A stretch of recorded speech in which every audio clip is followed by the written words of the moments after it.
Hello and welcome to Photography Out Loud. My name is Paul Davis, and as always, I'm joined with Joel Longbone. How are you doing? You all right? Yeah, good. I feel like we're more zoomed in this week. Well, we've changed table. Yeah. Instantly, that's our news for this week. What have you done this week? Well, we changed the table, and we're so likely to that was change good. again soon. Yeah. So we've decided we want a round table. Yeah. Not because we're knights or anything. Can we be the two knights of the Cambrian table? Sir photograph a lot. It's like the worst dad photographer joke ever. Oh, amazing. Yes. So, but there will be a round table coming soon, Yes. which I think is interesting. Maybe that is We'll our see. news. That is our news. No other news. I don't think so. Oh. But I was going to ask you how your week's been. Yeah, it's been good. How about yours? Yeah, it's good. So You've probably had like a busier. yeah, lots of terms of out like and about. photography, videography this week. So Yeah. we filmed some product videos Yes. for a clothing Adventure adventure brand, which was absolutely awesome. Yeah. It's really sick. So yeah, and photographing Land Rovers again, which is always good fun. You love that, don't you? Just I have a do. massive smile on your face when you come back. Oh, it's so much fun. And then you go, I want a pay rise. I want a pay rise. I really want to own one. Yeah. I'm smitten with them now. I really am. But Which one though? I just Just love any of them. the Defenders. They're just Would you have a new one or No, that one before the newest range. So like the old. I clearly need to learn more about old newest Defenders. Defender. Yeah, the old newest Defender. No, a 90 or a 110. The short wheelbase or long wheelbase. I think a 90. Yeah. I think, yeah. Would you go like full lift kit, massive chunky tires and stuff? I don't know. I haven't thought about it. I mean, is this on the table? I don't know. It depends how hard you work.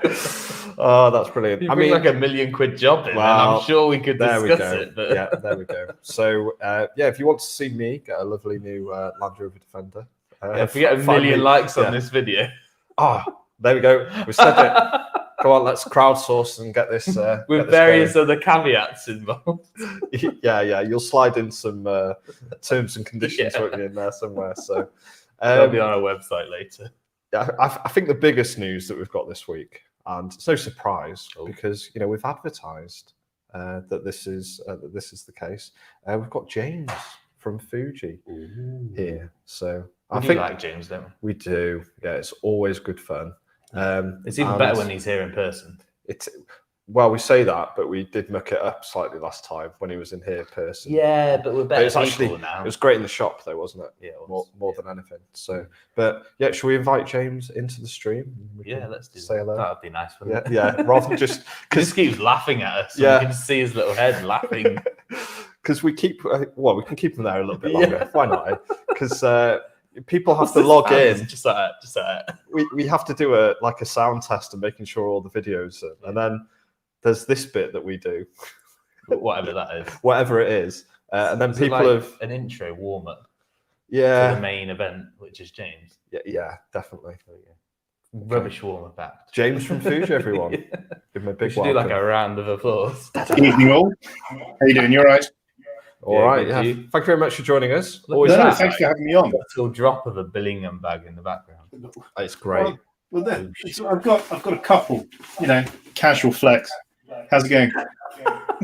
Not so casual. Not so casual. Billingham's. The TV's slightly off centre. I can't. All I can see is a Sony A7 III right in the way of. Hey, that's James's swearing face. on this episode. See, that's why you've got so much contrast. There's no tonal range. Ooh, here we go. Shots here we go. Absolute shots. There's always one. And there's always James. Yeah, consistency is key. Just as a short note, the correct answer is always a 90 rather than a 110. Definitely short wheelbase. Yeah. Always the way. Full lift kit, checkerboarding on the top, and a high lift jack on the back door. Peachy. There you go. But you're gonna have to have an LED light bar. Yeah. A winch. Yeah. A roof rack with ladder. Overnight tent. Yeah. Yeah. Just get a full jerry one. cans, especially in the current circumstances where you need as much fuel as possible for driving around Chelsea. Don't even. This is part of the reason why I'm here rather than there, is because there's you no can't fuel. actually get to us. Yeah, I mean, I was quite proud, proud of my local area. On Friday last week, when BBC News, the national news, had the videos of the fuel shortage, the first petrol station they showed was the one next to my house. It's gone well. Which James has emptied and is now becoming a millionaire, so he can afford a Defender because he's selling bags of fuel for £5 a pop. Yeah, that's the way to do it. That's the way to do it. 100 millilitres for £5. Somebody's making some money, I suspect. Aren't they always? Yeah, there's always opportunities for people to make them in this scenario, isn't there? It's like Bitcoin for like a week or two. Yeah. It'll all be sorted soon, though, hopefully. Yeah, fingers crossed. Should we go to some of the comments before we dive in? Less political. It's no fair for that, isn't it? Yeah, we're getting too close to actually giving some indication as to what we think. You have Good afternoon from David Yeoman. Good afternoon, David. Good to see you. We'll be talking about you later. Oh, David, start putting your questions in the comments below, David. We've already asked one, and he said no. So there we go. Andrew says hello. Hello, Andrew. Hope you're well. Ian says good afternoon, you guys. Good afternoon. It's good to see you. Winter is here. It is. Yep. It's getting a bit colder now. Bit chillier.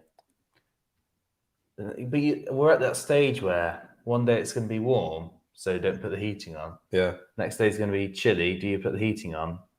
Oh, and then the next day it's warm again. It's the balmy British weather. Yeah. I'm waiting for those autumn colours. Yes. Yeah. So I'm just wanting them to drop. So yeah, I'm going to go to Bodmin. Yeah, definitely. Maybe that's one of the locations we could go to. There we go. Yeah, sounds good. There we go. Have you got any nice areas around you, James, that you get some autumn colours? Yeah, Kent's quite pretty from time to time. So I'm just south of Sevenoaks. Nice time. Sometimes you get it at the right angle, in the right light, and you squint. It's all right. So there's a National Trust property up the road from me called Knoll Park, which is in Sevenoaks. And it's all trees and deer, and there's a golf course that runs straight through the middle of it. And it is absolutely beautiful in the autumn, especially if you get the light kind of quite low, so it's coming through the trees, get some mist. Really nice. We expect to see a result on the GFX 100S. Oh, yeah. But it's all my stuff's in black and white. So it's really range, mate. It's all good. Graham says, afternoon, chaps. Good afternoon, Graham. Good to see you. Thanks for joining us. And then Steve says, good afternoon, guys. Hello. Here we are again. We are. We're very consistent. Yeah, every week. Pretty good. Apart from an internet problem. Yeah. But yeah, we're pretty good. At least it wasn't a fuel issue. Yeah. And he says, I love Fridays. Yeah. We do too. Fridays are good. Fridays are good. Fridays are bad. Yeah, I do look forward to. I normally get to Friday and go, I wish I was able to have done more this week. But there we go. There's always Monday. There is always Monday. So, right, here we go. And then Andrew says, doing negative scans with an XT3 while I listen, is that on message enough for this week? Yes, 100%. Yeah. Oh, we should have like I don't know, like achievements or something. Yeah. You know, Facebook have started doing that now, haven't they? I think you know, so. in Yeah. certain groups you can. Yeah, give I've them, noticed. Like, yeah, within almost. groups you can give medals or I don't know what medals. it is. Something like There that. we go. Anyway, It's like being back at school again. Here you go. Here's Andrew actually showed us, and it is on our YouTube. That was like almost 18 months ago. Yeah, so it's plodding on that a bit was now. Like last May. Yeah, I think it was our first online show. Yeah, and yeah. Incidentally, how to do it? 27th of November to the 1st of December, we've got our winter show. Yeah, and we've already started getting brands on board. We're likely, if we can get our speakers, if they can get fuel, otherwise we're gonna have to stay very local in walking distance. Yeah. But yeah, we've got the church lined up as well. Yeah. Can't be on Saturday, unfortunately, but hopefully the Wednesday. So yeah, Oh, wow. starting to develop. It's looking good. Looking Pun good. intended. Yeah. Oh no, Wow. sorry, that's next. I think we're there for that, aren't we? Yeah. 100% yes. Fuel or no fuel, you better Fuel, get on yeah. your bike, lad. We'll come and get you. I think young Carl's going to come up for that, so he'll be all right Ah. because he lives in a sensible place. What, in the middle of England? No, west of London.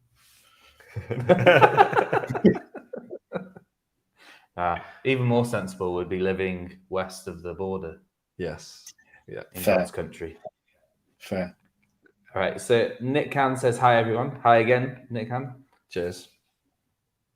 And David says, working with an Epson V600 and negative Lab Pro here. Nice. Nice, but it's not Fujifilm, is it? Yeah. Oh, they are nice, though, to be fair. But it's still, yeah.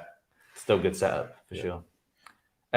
Nick Can says, will Fuji challenge, say, Canon, Nikon, and Sony in action, sports, and wildlife areas?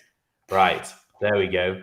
So We're just going to go straight we've in jumped there. straight Straight into it in. there. Come on, haven't we? James. What a question. Tell us. Yeah, I reckon we already do, to be fair. I mean, the XT4 and Oh, here we XT3, both are extremely fast for autofocus and for tracking as well. XT4 will do, 15 frames per second on a mechanical shutter. The lens range as well behind it. We've got your traditional kind of Pro 3 zoom, so the 2470, 7200 at a wide 2.8 effective. We've also got a 200 f2, which gives you 300 f2 with a match 1.4 as well with it. So, yeah, we're definitely in the mix already. I mean, there's a lot of people shooting kind of motorsport with our stuff and wildlife. Yeah, we already are. Oh, there we go. There you There we go. Confidence there. Nick Can, come back with your thoughts on that. There'll be a war starting. Yeah. David says, waiting for Fujifilm to deliver my camera. What camera did you go for? Yeah. I know that you ordered a lens from us because it's in the post and it'll be with you on Monday. Yeah. I think now would be a good time to ask James a question that David asked us. Yeah. Maybe as a joke, but there's a bit of a story behind it, isn't there, Joel, as well? So, yeah. And I feel that we can tell it because I believe he's shared it on social media. Yeah, so, sure. yeah. He might tell us stop. Yeah. Carry on, he says. Yeah, I think one of the questions that we had from David on a message was, is there any way that we can track where the GFX 50S might be? So velocity. Yeah, so that downward velocity. Right. Oh, G-force. Yeah. But then GPS location. Jokes aside, I think you came up with a fairly good way of doing it, didn't you, James? Well, I was, when you said earlier about there was a GFX 50S that was AWOL, you can't track live on the camera. So if you want to do any geotagging or anything, you link the camera to the Fujifilm remote app, the remote camera app on your phone. And then you can geotag across there using the phone's GPS. But obviously, that doesn't locate the camera specifically. But I was thinking, surely somebody must do a strap or something that you can put an AirTag in, as it seems like you guys use Apple like I do, or a tile or something like that. Surely somebody does something like that. Or if not, somebody will. Sewing machine out later. Yeah, but I think you could literally just put an AirTag on a camera, couldn't you? Well, yeah, you'd have to figure out a way of attaching it because they're just discs, aren't they? Yeah. So, I haven't actually physically seen one yet. Yeah, so you'd have to put it in some sort of holder. Right. Okay. Container, which they're like a really big minstrel. Yeah. Don't swallow it. Hungry. But yeah, it's definitely possible. Yeah. Hey, David, maybe Peak will put one in. Yeah, there we go. Put Peak one drop. in their strap. So David loves Peak. Yeah. More than me. But no, it is. So I mean, I think it was a bit of a, because unfortunately, David did have an accident with his camera, which is a shame. When he started. But I think his insurance has sorted him out. But I think from a jokey question, I think something has formed quite well. Is that you can put like AirTags on them and stuff like that. And makes sense. But also as well, just finding out that you can actually put GPS coordinates on your pictures. Was that, James? Yeah, so when you if you've got geotagging on the camera turned on and you link it to the camera remote app, it will talk to the phone and use the phone's GPS position to tag the image. Now, obviously, if you're doing that kind of a day later or whatever, wherever you are is where it will tag it. So you've got to do it at the time, but you can do it that way. But there's no GPS receiver in the camera. Yeah, Sure, makes sense. yeah, but that's quite handy to do, especially if maybe you're traveling like some islands of Scotland and you're not too sure sort of maybe which one you're on or something. So actually putting on that like geotagging information into the pictures is very, very handy. Yeah, or even if you're just doing kind of street photography and you go for a wander in a place you're not used to and you find yourself down a side street, makes life easy doing it that way as well. And you get lost. Yeah. Help. Right, here we go. Nick Han says, any larger lenses like 400mm 2.8 lens or full frame?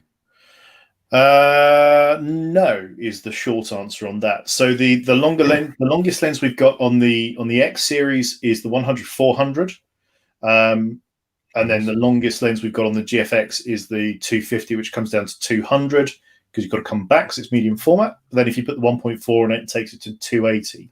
Let me show you. If you guys switch to my other screen. Oh, there we go. The technology. Wonders of modern technology.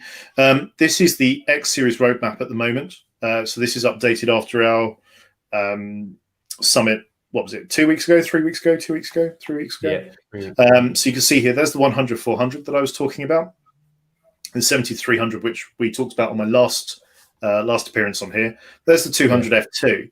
We announced that we're doing a 150-600 for 2022. Now, immediately people say, do you know how much it is, what speed it is, any of that jazz, when it's coming out? No, I know nothing apart from this. But that should be good fun. And then we've also announced the 18-120 as well. Again, I don't know how fast, how big, how much, or when specifically in 2022. But the system is always developing. I mean, if you look at where we kind of started off from, we started, the 27, the 35, and the 60 mil? And we've got all of these lenses coming through. We're always getting feedback from customers and photographers generally. So we're always looking at expanding the lens range. Who knows what we'll be doing in the future? I hope we'll do some more kind of long stuff. There's also a couple of other lenses I'd like to see, but we're building the system up. Say what? Such as what I would like to see. I'd like to see something like 180mm 2.8 equivalent. Because I'm weird like that. I like that. Prime kind of, that it's a bit niche, but I like it. Something like that. What else would I like to see? I always talk about tilt shifts. I always want a tilt shift all the time. And of course, we announced one for the GFX range, but I'd like to see one on X series as well. James got giddy when that came out. Yeah. James did a happy dance. I can't wait. It's going to be awesome. I'm really looking forward to it because at the moment I'm putting it on the back of my Signal, which is wonderful and lovely to use. But when I'm using it with a very wide lens, you've got to be careful to not knock the rear elements against the camera, and it's big and bulky. So a tilt shift will definitely be something I'll be looking forward to playing with. Nice. Yeah. And it sort of fills in quite well with the whole GFX story and family as well, doesn't it? You know. Yeah. That's architectural work. Well, but this is it. So you got architectural, but interiors as well, not just outside, inside too. You've got landscapes. So, for example, if you're doing a wave crashing across the beach, obviously you guys are by the coast, and it's not stunning light. If you want to get the maximum amount of depth of field that you can do, if you stop it all the way down, you're going to have to either bump your ISO up or use a slower shutter speed. And that's no good for fast action in rubbish light. Whereas if you tilt the lens down, so you get the shine plug intersection, basically it moves your depth of field so parallel to the ground, and then you can shoot it wider open and still get loads of depth of field. Good times. Yeah, definitely. Or you can do cool effects for Instagram, whatever rocks you want. It's all about the gram. David said a replacement GFX 50S. Okay, you're not going for a Mark II, you're going for the original. Maybe there's a refurb version. I did. Graham says, without using the words pandemic and shortage of chips, why are we still waiting for the 70 to 300? We could use the dreaded B word, I guess. I'll be honest with you. So supply generally across all ranges from all manufacturers for everything at the moment has been disrupted due to, the coronavirus, the fire in the semiconductor factory. Don't forget that boat that was parked badly in the canal. The handbrake turn. Yeah. That happened again, didn't it, as well? So it's happened like twice now. But that was what, April, May, something like that. Yeah. But it didn't get released from holding until July, I think, off the top of my head. I thought once they kind of cleared it, it was out and free in the world. It wasn't. It was in a holding Lake Pen area. Yeah, because they weren't paying the bill. Yeah, this is it. So that's put everything back on it. We are obviously working hard, as to be fair, every manufacturer is, to get stock out there as soon as possible. Because we all want everyone out there to be taking photos and enjoying themselves. But also as well, the 7300 especially has been extremely popular. When you guys will know better than I do about kind of how many you've sold. I suspect it's an awful lot. It's an extremely popular lens, which is a little bit difficult to get hold of at the moment. But we're working on it. If you've got any kind of specific queries on that, have a chat with the guys and we'll look into it for you. Yeah. I'm just kind of sick of saying we have no idea when anything is going to Yeah, this is it. But as I said, I think it's the same for pretty much everyone at the moment, isn't it? Oh, it is, yeah. Yeah, it is across the board. It is frustrating. And the thing is, our back orders build up, and then they come in, and then back orders build up, and then it's months and months again. Yeah, so it's always like chasing our tail, isn't it? Yeah. So, but it's the same for all sorts. I mean, I'm still kind of working out, do I buy an Xbox or a PS5? But at the moment, I can't buy either because neither of them are in stock, and they were announced Christmas last year. So yeah, it's not great, but we're working on it as quick as we can. Yeah. Right. So Nick Khan says Fuji ceiling in the weather ceiling. Sorry, Fuji ceiling. I think is it the same or similar to Canon 1DX Mark III or D5 or D6? Yeah, I mean, weather resistance, we don't say sealed because that everyone starts taking it underwater. But I've taken my camera out in Munt, so up your neck of the woods. I've taken it out in all sorts of weather, and I've not had an issue with it. I would be surprised if one of our weather-resistant cameras died before something equivalent from, like those examples, 1DX3 or a D5 or a D6. All professional top-end cameras are built extremely well, and they're all built to be used in pretty harsh conditions. So yeah, I'd have no issues using it in anything where I would take the others as well. It's you can't just randomly shout out that, oh, my camera's weather sealed and this and that. So there's quite clearly things that a company like Fujifilm have to go through to say that, yes, this is this is weather sealed. Such and such. Yeah, they have like a certain rating to them, don't they? So because of this, they're really sealed, aren't they? They are very well sealed. Yeah, they're decent. I said sealed is a bit of a sticky wicket because then you have to run an IP rating on them, and IP ratings are their specific ratings. I don't know of any. I don't think any of them do an IP rating, if I'm honest. But they are weather resistant, and the amount of seals that are on there, I would be surprised if I found anything in the UK that would stop it. That being said, follow your instruction manual, be sensible, don't get wet if you can help it. All the usual caveats. If you now go and drown it, you can't go, James said. But my gear, for example, I as you know, we do demos with it, and we're out in some pretty pants conditions every now and again, and I don't baby it. So you use it, like a tool, because that's what it is. That's essentially it. Right. Ian says, I just know they would tell all. I'm not sure what that refers to. Okay. And then Nick Khan says, I have tilt shift in both Canon and Nikon variants. I've used Fujifilm's cameras in the past. Yeah, so he'll be looking forward to an X series tilt shift lens, won't he? Oh, we can dream, but as I said, we've announced that we're doing a tilt shift for the GFX range. That I think we said, where are we on the lens roadmap? 2023, ish. It's in development. I don't know the focus length, don't know the speed, don't know any of the specifics, except we're doing it. If you look on the lens roadmap, which if you want to switch over to the other screen again, here we go. This is the GFX roadmap, which was updated at the same summit. It looks like it's at the wider end of here. So I guess it's this kind of end rather than this kind of end. Yeah, But yeah. I've got no specifics on it. I guess they're still working on it. But that's going to be superb. Because the quality of the GFX range generally is outstanding. So having that flexibility of tilt and shift, game on. Really looking forward to it. Yeah. Ooh, warm feeling there, definitely. Exactly. He's getting all the goodies. Yeah. Right. Graham says the new 18 and 33 have made the 56 appear very old. Any news on an updated version? Well, the lens roadmap was updated. As I said, they were updated at the summit. So if we swing back, that's where we're at the moment. The 56.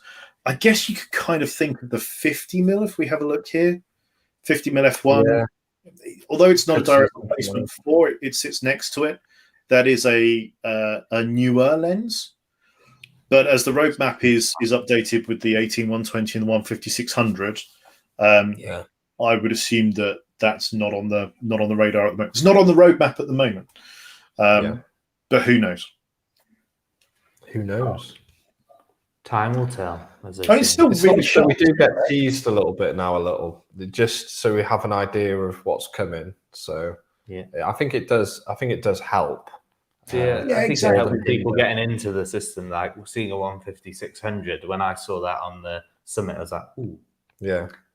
And hopefully, if they bring out something like an XS1, which has got like super good autofocus and the ceiling and IBIS and the nice grip and stuff with the PASM dial, that could be. Who knows? We keep mentioning the word summit here as well. Yeah. So, and there may be some sort of viewers watching that are like, what's going on? What's going on? It's like Apple's WWDC. Yeah. So there was you just had a load of stuff launched, didn't you, James? It was just like so much so that we're going to make a thing about it. This was it. I think it was 18th of September. I think it was. We basically we do them every twice a year-ish, give or take. Obviously, world events dependent. But the summit will update on kind of what we're doing, where we're going, new releases, any new updates. For example, when the GFX 100 had the pixel shift development announcement, that was done at the summit that was held in London in February 2020, last year. Yeah, it was last year. So that was announced there. So the summits basically are streamed over social media, and as you correctly say, it's kind of a Apple-y type thing. They'll talk about new stuff. So new things that were mentioned at the summit were the updated lens roadmaps for X series and GFX, the GFX 50S2. What else did we launch? I think that was about it, to be fair. Whole load of lenses and the GFX. So it's the XT30 Mark II. XT30 wasn't there as well? Oh yeah, XT30 Mark II.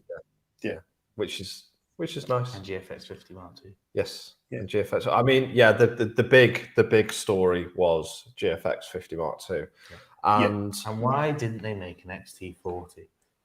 Oh, just let it go, Joel. Let it go. Well, hang on, let's thrash that out now. Let's thrash that out. Talking about potentially a really good, I think, a really good move that Fuji have made. Because GFX has been good, but it has also been quite expensive. Okay, so we're now seeing a model, and probably quite rightly so. Oh no, not the 50S Mark II. I have no issue with that. It's the XT30 Mark II I have an issue with. Why couldn't they have just made an XT40? Because it went XT10, XT20, XT30, XT30 Mark II. Yeah, but if you look at the XT10 2030, every time they've done a new version of it, I know there was a big jump. It's been a sensor upgrade as well. It's been focusing. It's been a generational jump, whereas XT30, XT30 Mark II is not a generational jump. So why not? Why wasn't there a generational jump? Well, so we announced at the end of the summit, again using the summit word, that we're doing a new sensor for X Transit, which I think was stacked. I think they mentioned. Yeah, we kind of did. yeah. Oh, here's another thing. So there will, of course, be new cameras with new stuff in the future for every manufacturer. It's not state secret. But if we were to launch a new a generational gap or a generational jump onto an XT30, I don't know. Would we launch a new sensor on that kind of body? I don't know. Who knows?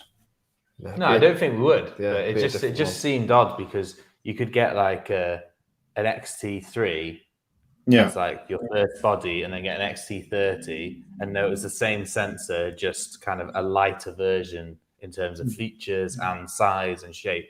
So you knew that your workflow would be the same because the sensor was essentially the same. So you knew that editing on that or that would be the same. That's what I'm saying. I know that there's all sorts of reasons why. It's just frustrating that the numbering is like kind of gone slightly out. I mean, the XT30 is still much like the 56 mil we were just talking about just now. Still exceptional gear. The XT30 is still extremely fast to focus. The resolution on it is lovely. As I said, it's the same sensors in the T3 and T4. It is an extremely capable camera. Same as the 56 1.2 and 1.2 APD are still extremely pleasant lenses to use. Age doesn't kind of degrade them, so they're all good. Good to know for all of us, isn't it? Yeah. Yeah, I know. Tell me about the it. older we get, the less we don't have to degrade. Let's grow up like Fujifilm gear. Yeah, Exactly. We'll be fine. Next year, I'm going to be X amount of years Mark II. Yes. Oh, that's brilliant. I mean, yeah. Speaking about Mark II, though, GFX 50 S Mark II, and there it is. There it is. I got to the TPS. Yeah. I mean, we already know what it looks like because it is the exact same. It is now. Is it the exact same as the 100? Exactly the same. The distinguishing feature is on the 50S2. It has that in very dark grey writing. I don't know if you can see that. Whereas on the 100 it doesn't. And on mine, because I'm pulling them both out of the bag, I've put the bigger eye cup on the 100S and the standard eye cup on the 50S2 because they are identical bodies, same weight, same battery, same everything. So yeah, that's how I can pick it out quickly. First world problems, eh? So, well, yeah, indeed. But I mean, there's got to be some differences between them, or you wouldn't have two models. Yeah, I mean, res, obviously, 50 meg versus 100 meg. But you've also got as well the in-body stabilization system on the 50S2 is a little bit, it gives a little bit more stabilization. So it's 6.5 stops rather than 6 stops on the 100S. But the most kind of, from a usage point of view, taking resolution out of it, the main difference between the two will be the focusing system. Now, on the GFX 50S2, because it still uses the same sensor as the 50S and the 50R, it's a contrast detect system. Now, we've put a new processing engine in the camera to bring it in line with the 100S, the GFX 100, and all the 26 meg X-Trans sensors. So it's the X processor 4. That twinned with the in-body image stabilization means the focusing is faster now on the 50S2 than it was on the 50S and the 50R. But for low light focusing, for sports and tracking focusing, the 100S and the 100, because they use a phase detect system rather than a contrast detect system, will be quicker. Right. Okay. There we go. And now There you go. And now I know. Yeah. So, I mean, you can read these things, but sometimes it's just easier when James. The dulcet tones from James it makes it it's an understandable language. Yeah, and I mentioned it before. I think one of the I think the great things it's I think we've mentioned it when it was announced as well, didn't we? That it's brought it into that sort of that full frame DSLR price point. So I feel especially given people keep asking whether Fujifilm will ever do a full frame. Yeah, well, why would you when you can have at roughly the same price get a medium format sensor over a full frame? You're not going to be using that for sports in the same way you'd use like an A1 or a D6. Yeah. They're different cameras, aren't But for landscape, they? Yeah, makes complete sense. or anything else. I mean, I have used I used the 50S, so slightly slower focusing. I've used the 50S for motorsport, and it was absolutely fine. You could do wildlife as long as you have to work a little bit harder than you would with a 100S or 100 or kind of an XT3, XT4. But it is doable. You just have to kind of go a bit old school on your technique. Sure. Yeah. I think we do forget a little bit nowadays that people used to do wildlife and motorsport photography before all of these fancy ways of like, I mean, if you look at sort of like Canon and Sony, the way that they're approaching it, very intelligent sort of AIs built into them. They're doing all, so much, but there are other ways. And like you said, just going a little bit old school, nothing wrong with going that way. It's like a manual gearbox versus an automatic gearbox. Oh yeah, 9 gear. and actually, preferable using the manual gearbox. Yeah. Could it be preferable using the Fujifilm for sports and wildlife? Well, if you've got kind of best of both worlds, because if you need to go fast and tracking and just all singing, all dancing, then the phase detect systems on the hundreds and the Yes. X series. But there's that photographer that shot using Usain Bolt crossing the line on a 100-meter sprint with a 5.4. Nothing automatic there at all, and it's a stunning shot. So technique, as always. Yeah, definitely. But with the autofocus on some of these modern cameras. Oh yeah, I know, right? No stress. Yeah. Exposure, dynamic range, autofocus, face and eye detect. Yeah. It's just like point it in the right direction. I think it's Just there. composition that the camera can't do for you at that point. Well, yeah, I mean that's always something that you've got to sort of do yourself, isn't it? Well, But, is it? well, In the future. Is that next? Yeah, as part of like computational photography and stuff like that, Yeah. you'll be able to like do all sorts of weird and wonderful things. New AI that's brought out that sort of nudges your tripods to one it might side do. if it's It not might the have right like built-in composition. vibrations so it goes this way or that way or up or down. It'll come up with a message saying, "Do you not want to take this 3 paces to the left?" Yeah. Oh, Left a bit, absolutely right a bit, up a bit, down a bit. Exactly. There we go. Are you sure? You've just achieved Ansel Adams. Would you like your horizon to be flat? Yeah. How many have you been drinking today? Yeah. We're not going for Dutch angle today, thank you. I think that would be the paperclip of cameras. Yeah, I was Oh, going to yeah. say little paperclip of photography. It's so Are you annoying. sure you when want to expose this? soon as you said like, "Is your horizon level?" all I thought was the paperclip. And the there. thing is, they'd put it on a camera that had just enough computational power to show you the paperclip and tell you what to do, but too slow to get rid of it. And you just be like, "Oh, why won't you just go away?" Computer says no. Yeah. Oh, Do you reckon dear it's going to me. be like Grammarly for people's? What kind of image do you want to produce today? Do you want it to be fun, or do you want it to be serious and moody? I really hope not. But course that's it's just me going getting to. old, isn't it? It will do it because mobile phones are starting to do all sorts of Yeah, you're right. weird things, aren't they? Yeah.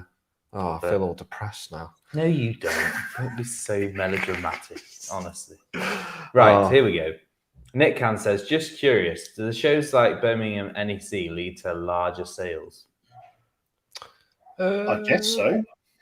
Yeah. I think, though, especially this year, it was more about advertising and just showing that life is kind of coming back to some semblance of normality and people still want to do photography and stuff.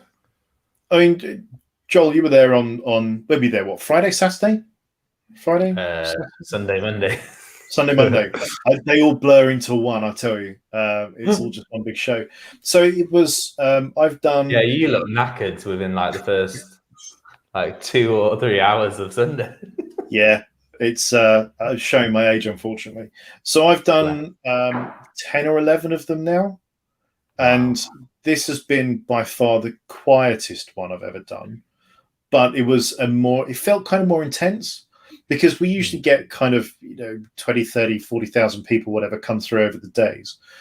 but because of the coronavirus and all that jazz, I think people who were there perhaps for a day out to just have a look around possibly didn't come out. So the people that did come along were extremely focused, excuse the pun, and extremely kind of, I'm here to see this, I'm here to do this. There weren't kind of people going, I'll have a look and see what's going on. There were people going, I'm here for a reason.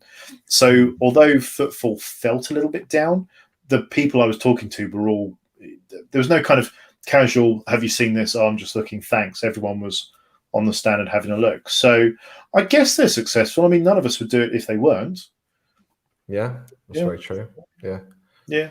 But and it's good as well because it also gives kind of us manufacturers a chance to engage with a lot of photographers and customers all the same, kind of all at once.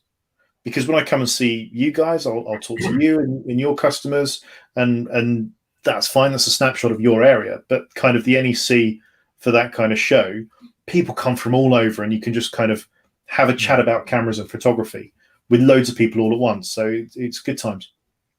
And also, the show is a chance to hold the gear, and it's not, it's not virtual in the sense like you're selling a service. You're trying to sell something that people are always going to have to carry around, hold, and interact with on a physical level.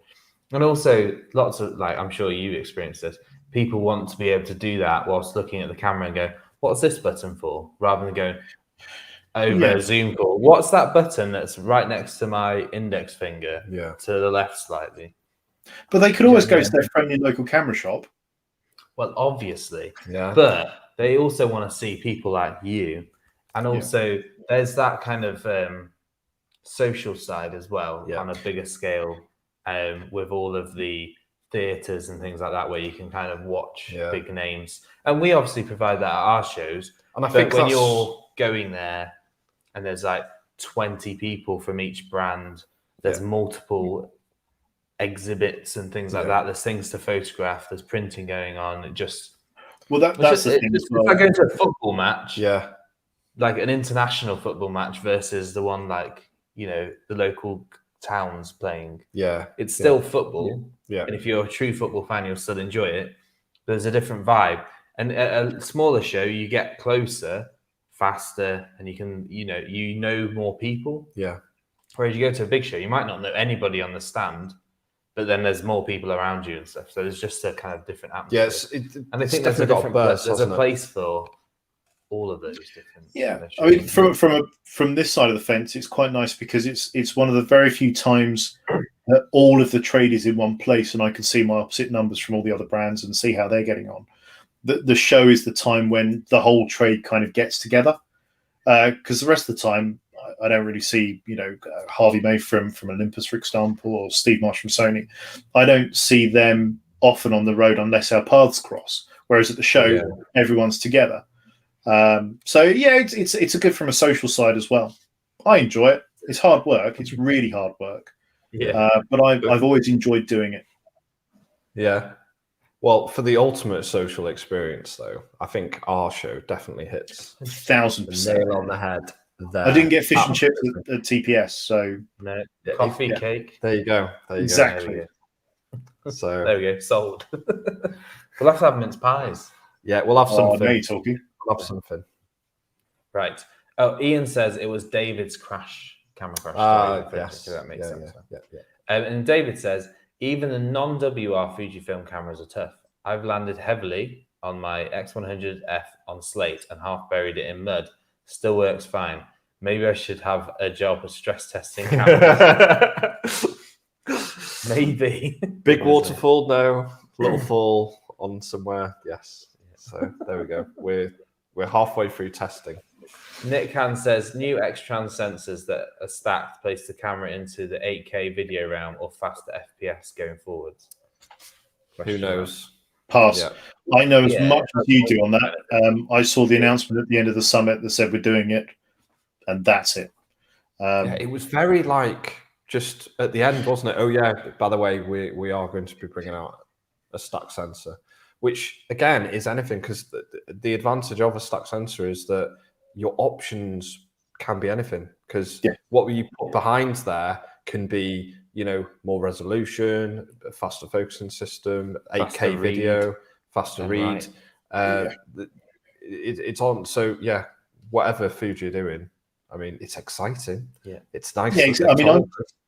I'm looking forward to seeing it just as much as you guys are, because because we don't see it until you do. So kind of they go, Yeah. we're doing this. I'm going, oh, really? Excellent. What is it going to be? And of course, I won't know. So yeah, And I'm also intrigued. So what? Sorry. No, after you. Got a little bit of lag. But that's the thing, though, as well with a stack sensor, because obviously you've got BSI sensors already, but then taking that and having learned what you learned from your first iterations of BSI sensors to then see what you can do with the next ones. Because you look at the A1 and A9 in terms of their stack sensors and what they can then achieve in the future. Because people are already working on, like, you know, global, but a very good stack sensor may be the balance between a global with the ability to give you more without the cost and the computational issues, the battery power issues. Like, so it'll be interesting to see how Fuji take that forward, because Sony are doing a stacked micro four thirds sensor as well. I know. Are they? Which is bonkers when you think about it. Yeah. So, because they don't even make I know the cameras of micro four thirds sensors. So there we go. So we'll see. Maybe we'll need David Yeoman to do us another sensor talk next year. Yeah, a top up. Yeah, where people's minds will go. They were very informative. Yeah, it was great. It's great if you like that sort of stuff, isn't it? I definitely do. That's all me. Yeah. Steve says, "Hi James, would you rate the X100V as your best camera for street photography?" It's got to be up there, surely. The X100 series all the way through has always been kind of the go-to template. I want to do street photography, kind of reportage stuff.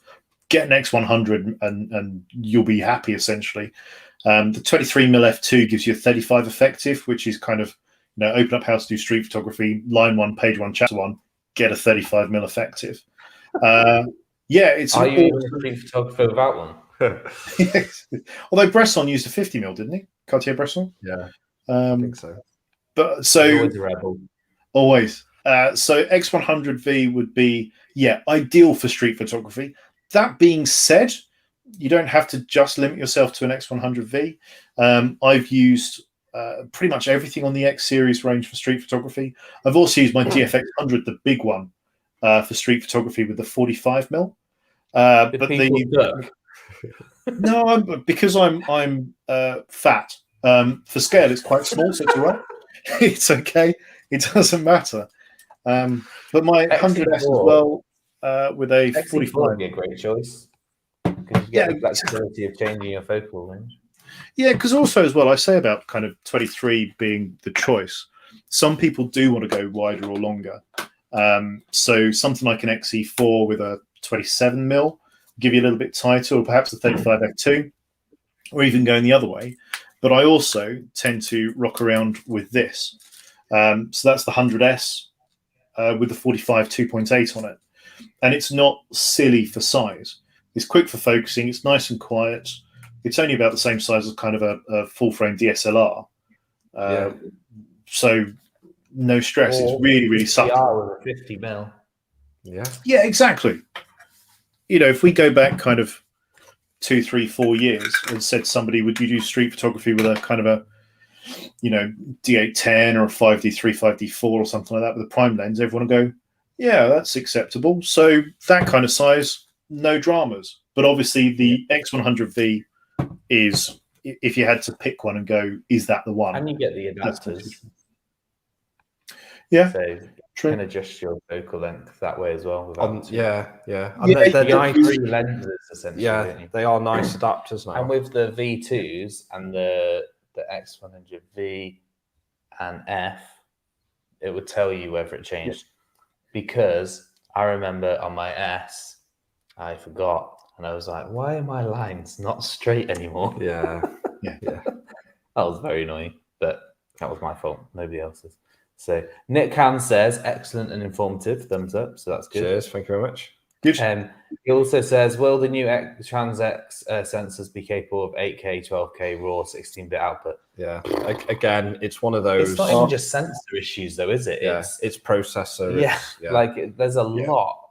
We've almost started to be not quite spoiled, but with like the R5 and the A1 showing what's potentially possible in a full frame. Yeah. But their bodies are quite big, and there's still some concern over how it handles heat and all that processing and stuff like that. But I don't know, it'll be interesting.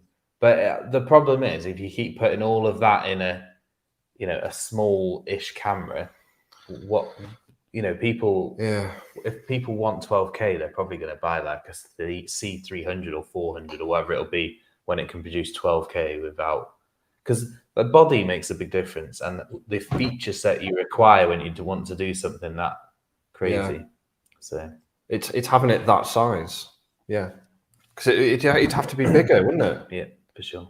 So who knows? They will obviously get it into smaller and smaller bodies. It's just how long will it take, and what balances or compromises will have to exist to achieve that sensibly. Yeah. So, and also 12K is an awful lot of data to be and there's no screens really that do 12K. So well, no, this is it. I mean, this will do. I pointed to this because of 12-bit RAW. So this will do 12-bit RAW external for 4K.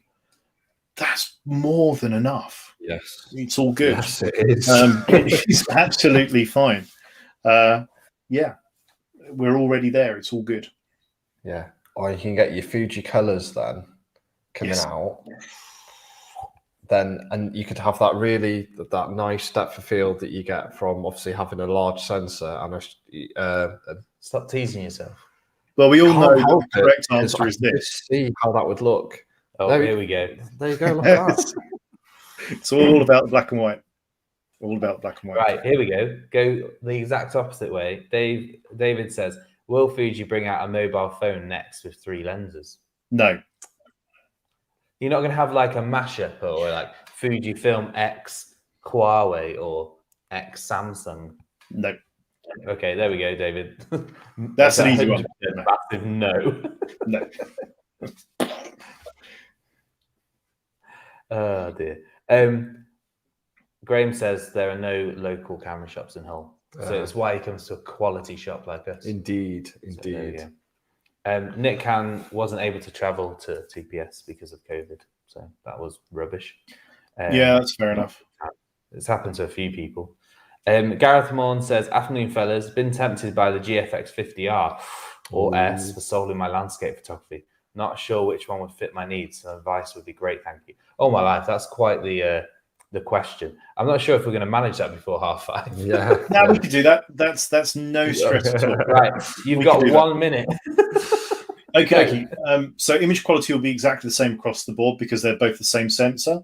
You're looking at features to get the photo. So the 50S, the first one, you've got the tilt adapter if you want to use that in a larger viewfinder, or the tilt screen. However, I would go with the 50S Mark II because of the in-body image stabilization means you don't have to always carry a tripod around with you. So for me, 50S2 over a 50R for landscape.